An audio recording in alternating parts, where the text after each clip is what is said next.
guys, so it's me, AJM Gutierrez, and for today's video, we will do another unboxing. Yan. So mag-unbox tayo ng bago nating flashlight. Yan. So bagong pet nga pala tayo. Yan. So iron cut na ako kasi magtatrabaho na muna ako. Yan. So medyo magiging madalang yung pag-upload ko.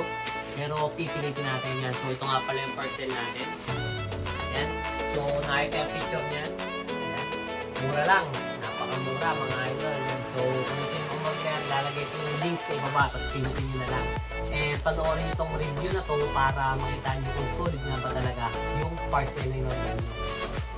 Buksan ko na, napapatagalin.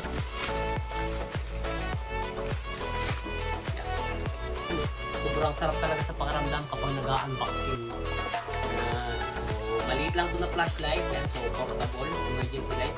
Yan, medyo natulog lang yung lalagyan niya, pero wala namang problema kung medyo durog yung lalagyan. Basta ang mahalaga, okay yung item. Tignan ko na. Ito yung flashlight na pwedeng i-zoom, pwedeng malaki. Napaka-solid siguro nito kapag spider hand, so itetesting din natin ito. Yan, so meron siyang lace. May lace siya, pang suot sa kamay siguro para hindi malaglag. And na ito na yung product mismo. Yun, uy, ano to? Ay, meron charging cable. Ito charging cable niya. Yan. So na ito yung mismong flashlight, may kasama na rin siyang cable. So mamaya ko na ikakabit. Dito yung charging port niya. Yan. Nakikita nyo, basta meron siya dito na aangat yan. Medyo mahina yung lightings ko, wala kasi akong ilaw ngayon. Check ko na, nabuo ito po, kung nagara. Yun, nagara na mga idol. Yun, meron medyo mahina, may SOS. Yan, so bali may 3 level. So ito, kailangan nyo lang siyang hitin para ma-zoom. Saka zoom out yung ilaw. So, yan, kung makikita nyo sa video, medyo lumiliwanag yung din. Yan. So, maganda. Try natin dito sa pader. Okay. Para kita-kita. No? So, ito yung ilaw natin. Pindutin nyo lang yung power button na dito.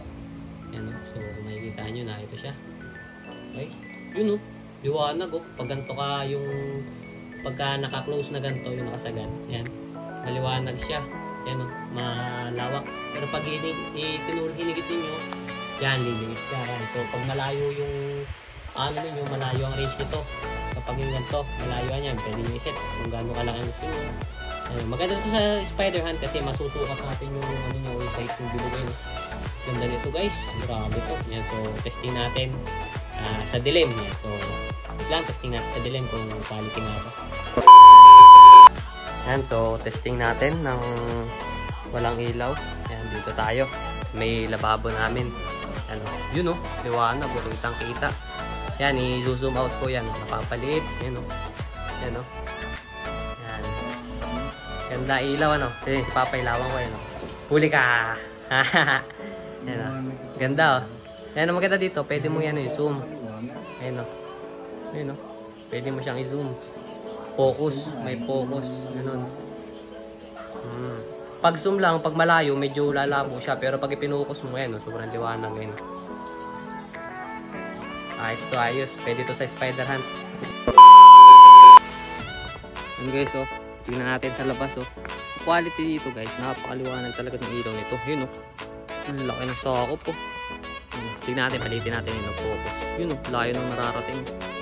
Napakalayo niyan, talagang asin malayo yun sa mga puno.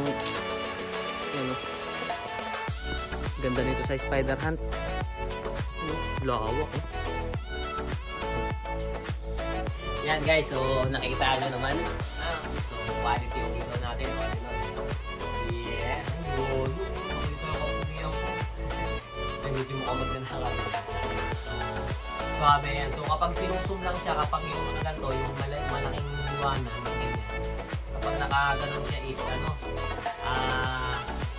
medyo nalabo siya. Siyempre, kalat yung ilaw niya, yung galing mo kalat. Pero kapag ganito nakapokus, maliwanag sa kahit malayo. Tapos nalaki yung pinakang lens niya. Punata ko na rin pati yung magalpo.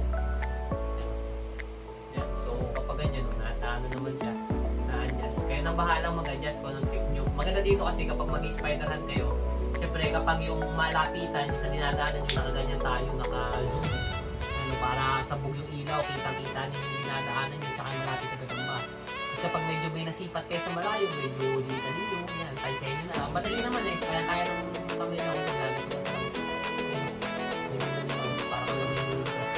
basic lang, napakadali.